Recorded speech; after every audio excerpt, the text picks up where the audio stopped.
Hey there everyone, welcome to today's insightful tutorial where we'll be taking a deep dive into how to create a smart rich filter in Jira. If you've been hunting for an easy-to-follow step-by-step guide, this tutorial is your treasure trove. At the end of this video, you'll not only have your own smart rich filter set up in Jira, but also understand why each step matters. So let's dive right in. First things first, we're going to start off in the Apps section of Jira. Now you might be wondering why the Apps section. Well, that's because Jira allows for an integration of various useful apps to enhance your project management experience. In this case, we're looking for an app specifically called Rich Filters for Jira. So go ahead and type that into the search bar. Remember, it's always a good idea to try it for free. It not only helps make sure it's the right fit for what you need, but also gives you a sneak peek into how it functions. Once you're confident, move ahead and click on Install to get the app up and running in your Jira environment. It's as simple as that. Now the fun part begins. As soon as your app is installed, you'll notice a new option called Rich Filters.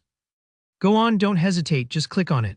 This is where we step into the magic world of creating super functional filters. Alright, so once you're in, the first thing we want is to create a new rich filter. Look for the Create Rich Filter button and click on it. You'll need to add a name and select a base for your filter. Picking a base for the filter is key because it decides the issues that your filter will apply to. Once that's done, we shift gears to creating a smart filter. Think of the smart filter as your genie. It takes in your specific queries, applies it to the base filter you just created, and gives you a streamlined list of Jira issues. It's time to name your smart filter. The name you choose will be the identifier for your team, so remember to keep it relevant and concise. Once you punch in the name, hit on Create. Up next is the addition of a smart clause. Click on Create Smart Clause. This essentially acts as a filter within a filter and lets you further segment issues based on your requirements.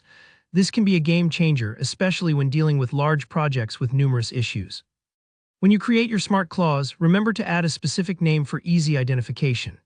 Now you just need to add a JQL clause filter, also known as the Jira Query Language Clause Filter, which essentially is a very expressive query language that lets you define what issues you want to see. Once you've filled in all the details, go ahead and click Create.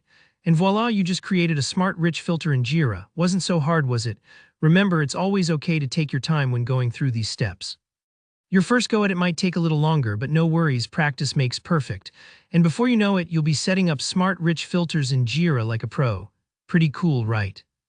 We hope this walkthrough helped unlock the potential of smart rich filters in Jira for you. If you found this video helpful, please hit the like button, and if there are any queries, do drop them in the comments section below.